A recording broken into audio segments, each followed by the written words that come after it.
औद्योगिक क्षेत्र नालागढ़ के चंगर हलके में इन दिनों खनन माफिया के हौसले इस कदर बुलंद हैं कि उसे सरकार और प्रशासन नाम का कोई मानो डर ही नहीं रह गया हो।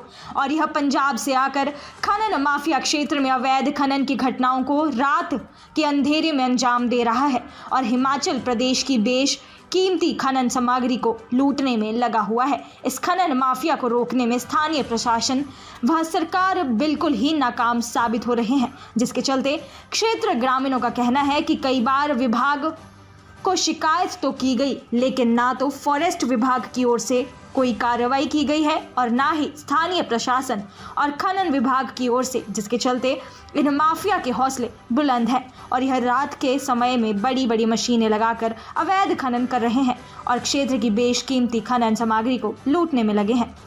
इस बारे में जब हमने स्थानीय लोगों से बातचीत की तो उनका कहना है उनकी जमीनों के बिल्कुल साथ फॉरेस्ट की जमीन में पंजाब से आकर खनन माफिया अवैध खनन कर रहा है और बड़ी बड़ी जेसीबी मशीनें लगाकर खनन किया जा रहा है, जिसके चलते 50-50 फीट के गहरे गड्ढे माफिया द्वारा खोद दिए गए हैं और इन गड्ढों में कोई भी जानवर एवं व्यक्ति गिर जाए तो उन्हें जान का नुकसान हो सकता है। उनका कहना है कि कई बार फॉरेस्ट विभाग और स्थानीय प्रशासन एवं खनन विभाग को शिकायतें की गई, लेकिन इस माफिया पर एक आध बार तो कार्रवाई हुई, लेकिन उसके बाद किसी ने भी इस माफिया पर ननकेल नहीं कसी है, जिसके कारण यह खनन माफिया रात के समय में खनन करके करोड़ों की बेशकीमती खनन सामग्री को लूट रहा है। स्थानीय लोगों ने एक बार फिर सरकार और प्रशासन से इस खनन माफिया पर नकेल कसने की मांग उठाई है ताकि फॉरेस्ट विभाग की बेशकीमती खनन सामग्री को बचाया जा सके और पर्यावरण को भी नुकसान ना हो और फॉरेस्ट विभाग द्वारा लगाए गए खैर पेड़ों को भी कोई नुकसान न पहुंचा सके।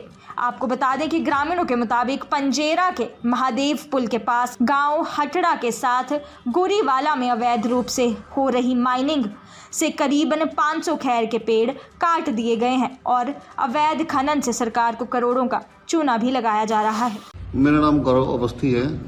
मेरा महादेव नदी के समीप पाइपों और टाइलों का प्लांट है और मैंने कुछ देर पहले भी कंप्लेंट की थी भी हमारे यहाँ पे काफ़ी बड़ी मात्रा में माइनिंग हो रही है।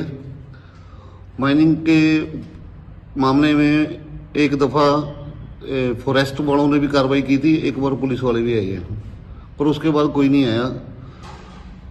यहाँ पे कोई लगभग पिछले 6 महीने से माइनिंग हो रही है और इस माइनिंग के दौरान उन्होंने कोई 50-50 फीट गड्ढे गहरे खोद दिए हैं, जो कि आने वाले दिनों में हमारे लिए परेशानी का सबब बन सकते हैं। मैं तो यही गुजारिश करूंगा भी इस पे अच्छी तरह से कार्रवाई की जाए। जी, वहाँ कम से कम भी 500 खैर वगैरह के पेड़ थे जो कि अब दिखाई भी नहीं दे रहे। आप मौके की तस्वीरें डाल सकते हैं। जी, ये गांव हटड़ा, जो रास्ता हटड़ा रोड को जाता है, गांव पड़ता है गुरीवाल, वहाँ पे है। वहाँ जेसीबी मशीनें रेगुलर रात को लगती हैं और हाईवे चलते हैं। कंप्लेंट की थी 1100 पे भी की थी, फॉरेस्ट वालों को भी की थी। उन्होंने एक दफ़ा कार्रवाई की, उसके बाद फिर अपने नींद में सो गई। राजा सर वहाँ पे 500 से ज़्यादा का पेड़ कटान हो चुका है। खैर वगैरह के पेड़ थे जी, जो गवर्नमेंट ने यहाँ फॉरेस्ट वालों ने लगा रखे थे। तो यही चाहता हूँ सर भी माइनिंग बंद हो और उनके खिलाफ कार्रवाई की जाए। जनाब, मेरा नाम देवराज राणा है।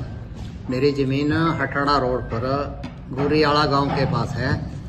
उसके पीछे महादेव नदी लगती है। ज़मीन के साथ ही माइनिंग हो रही है, बहुत लार्ज स्केल पर हुई है, जो 6 महीने से कंटिन्यू चल रही है।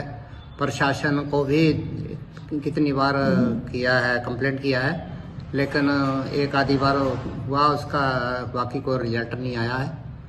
बाकी और भी लोगों की बहुत ज़मीनें हैं और कम से कम ज़्यादा नहीं तो 500 पेड़ तो वहाँ खैर के होंगे, जो कि जंगलात की ज़मीन है वो सारी। साबा के जंगलात वाले भी देख गए, पुलिस वाले भी देख गए और कोई कार्रवाई नहीं हो रही है। कोई लीज पर नहीं दे रखी है जी, सब सरकारी ज़मीनें हैं, फॉरेस्ट की ज़मीनें हैं। इसमें 500-700 पेड़ तो उन्होंने उखाड़ दिए, मिट्टी के साथ ही ले गए उठा के, बड़े बड़े तालाब बन गए वहाँ। पूरी महादेव नदी जो है पूरी खोद दी उन्होंने और इसके ऊपर कार्रवाई की जाए। पूरी ज़मीनें हमारी ख़राब हो रही है और आइंदा उसके लिए कुछ कार्रवाई की जाए। हमारे चैनल को सब्सक्राइब करें और बेल आइकन को दबाना ना भूलें ताकि हर खबर की नोटिफिकेशन आपको मिलती